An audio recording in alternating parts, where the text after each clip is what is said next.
viewers, welcome to the African News Update on Top Accolade News. The headlines: Tunisian opposition leader sentenced to 20 months. Israel turns to Moroccan car imports amid shortages. Arrest warrant issued for former Zimbabwe Central Bank Governor Gideon Gono in fraud case. Violence erupts in Ethiopia as army clashes with Fano militia, leaving civilians dead.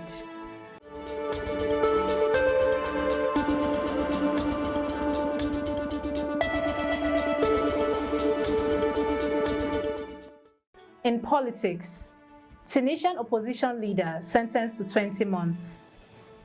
Ayachi Zammel, one of the Tunisian President Kais Said's opponents in the upcoming October elections, has been sentenced to 20 months in prison for allegedly forging endorsements for his electoral candidacy. A conviction his campaign claims is an effort to eliminate challengers amid a backdrop of mass arrest of critics. Zammel denied the charges and called for intervention from democratic forces and election authorities to allow him continue his presidential bid. The October 6 vote is seen as a critical test for political freedoms in Tunisia, which sparked the 2011 pro-democracy protests.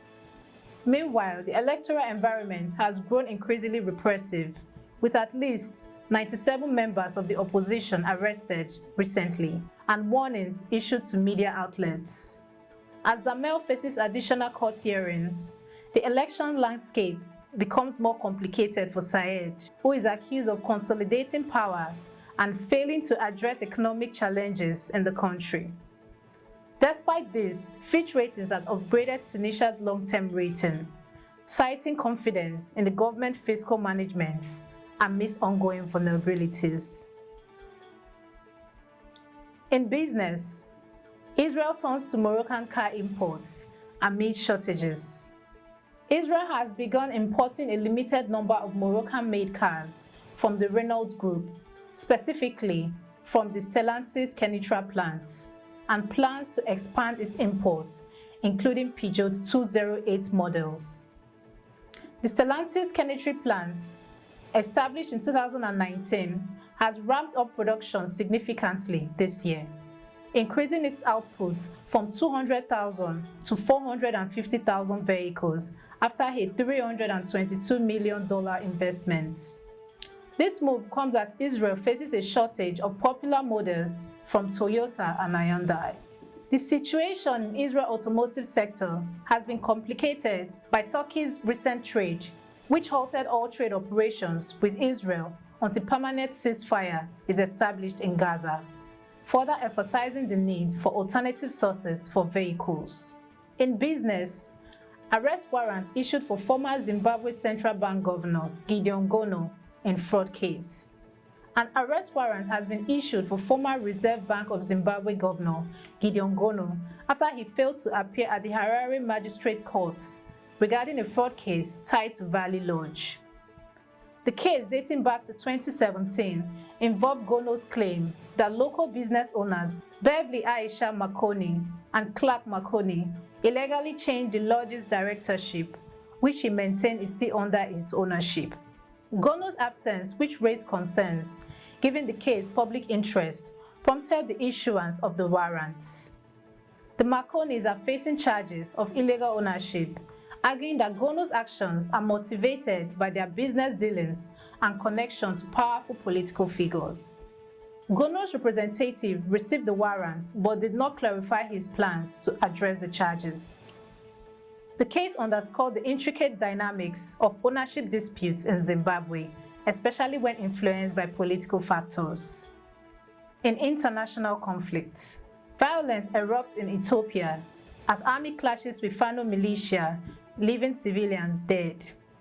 A violent clash between the Ethiopian army and the Fano militia in the troubled northwestern region has resulted in the death of at least 9 people, primarily civilians, according to local officials and hospital sources. The fighting erupts in Dabak, located around 750 kilometers from the capital, Addis Ababa, with hospital reports indicating that around 35 individuals were injured. Conflicting reports suggest that the death toll may have been as high as 20, The Fano militia, active in Amhara state, has been engaged in protracted struggle against the federal government since April 2023, when authorities pledged to dismantle paramilitary forces. Despite a state of emergency expiring in June, tensions remain high, with militias continuing to launch attacks and briefly seize towns. Ethiopia, home to over 120 million people and numerous ethnic groups, faces ongoing unrest exacerbated by the legacy of a brutal civil war that claimed hundreds and thousands of lives. You are watching the African News Updates on Top Accolade News. Do stay with us. Still to come.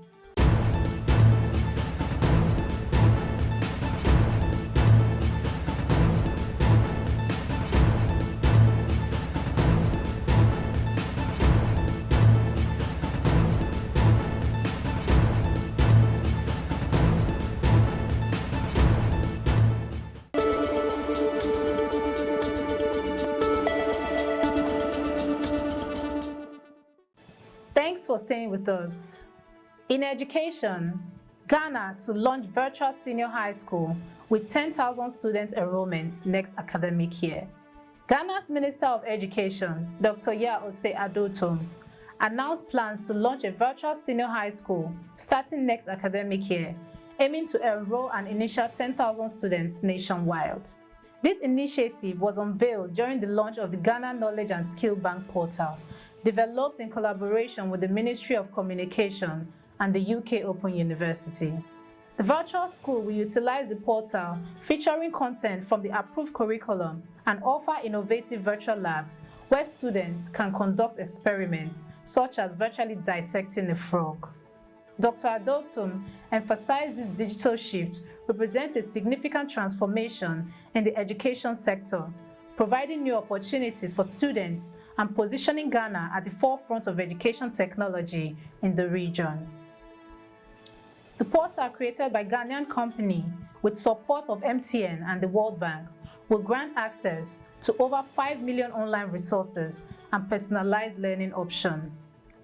In international news, Biden urges Sudanese warring parties to cease hostilities and allow humanitarian access. President Joe Biden has urged the warring parties in Sudan to withdraw their forces and allow unhindered humanitarian access as the country endured over 17 months of conflict. In a statement, he called for both the Sudan Armed Forces (SAF) and the Rapid Support Forces (RSF) to cease their assaults, which are causing significant harm to civilians and destroying vital infrastructure. Biden accused both groups of obstructing life-saving humanitarian operations and emphasizing the need for them to return to negotiations to resolve the ongoing war. The U.S. plans to host a high-level segment on Sudan during the upcoming UN General Assembly, where global leaders will convene to address the crisis. In entertainment, DJ Cleo voices concerns over talentless influencers dominating South Africa's entertainment scene. DJ Cleo, whose real name is Cleopas Monyepao, has candidly discussed the challenges facing South Africa's entertainment industry, particularly in the aftermath of the pandemic. In a recent appearance on the MacG's podcast and Chill, the renowned DJ and producer, known for hits like Tongpo, expressed his frustration over the rise of talentless influencers who he believes are overshadowing genuine skilled artists. I am not happy with how people with zero talent are securing more bags than talented artists. It's just sad. I saw somewhere on social media that no talent is the new talent, he lamented, highlighting a growing concern within the industry after the shifting dynamics of fame and recognition. In sports, Afghanistan achieved historic victory over South Africa in first ODI. In a historic moment for Afghan cricket, Afghanistan secured the first ever victory over South Africa in international cricket, bowling out of Proteas for just 106 runs in the first ODI. Farzahak Faroki and 18-year-old Muhammad Gazanfar were the stars of the show, combining for the 7 wickets as South Africa crumbled after winning the toss and opting to bat. Faroki made early inroads, by dismissing Reza Hendricks, Eddie Makram, and Tony Dezozzi, while Gazanfar struck crucial blows by removing both Tristan Stubbs and debutant James Smith from docks. With South Africa reeling at 29 for 5, they never recovered despite Mia Modler's resistance, who scored 52 runs. Rashid Khan wrapped up the innings, leaving Afghanistan to celebrate this momentous win. The team will clash again on the second ODI on Friday. That concludes our African news update for today. Stay tuned for more African news and developments. Thanks for joining us. I am Okocha Ojorumi. Connect and engage with us on all our social media handles. Do have a wonderful day.